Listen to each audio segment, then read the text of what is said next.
Kaya pinatawag tayo dito kasi may problema siya sa swimming pool niya, sa infinity tank niya. Hindi nag-overflow ng tama, hindi nagpa-function na maayos yung buong pool niya. And upon checking, hindi na rin nagva-vacuum ng maayos or hindi na nakakahigop na maayos because naka-PPR siya.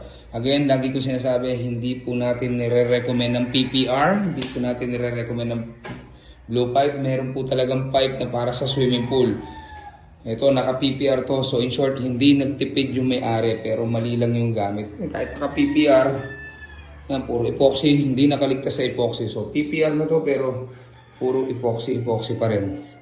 Oh, kasi magbabara yan kasi maliit ang home butas ng PPR compare sa standard na swimming pool pipe. Yan ang common na problema na to. Marami na kaming cases na ganito na nagbabara yung PPR. So mali po kasi hindi po talaga pang swimming pool ang PPR.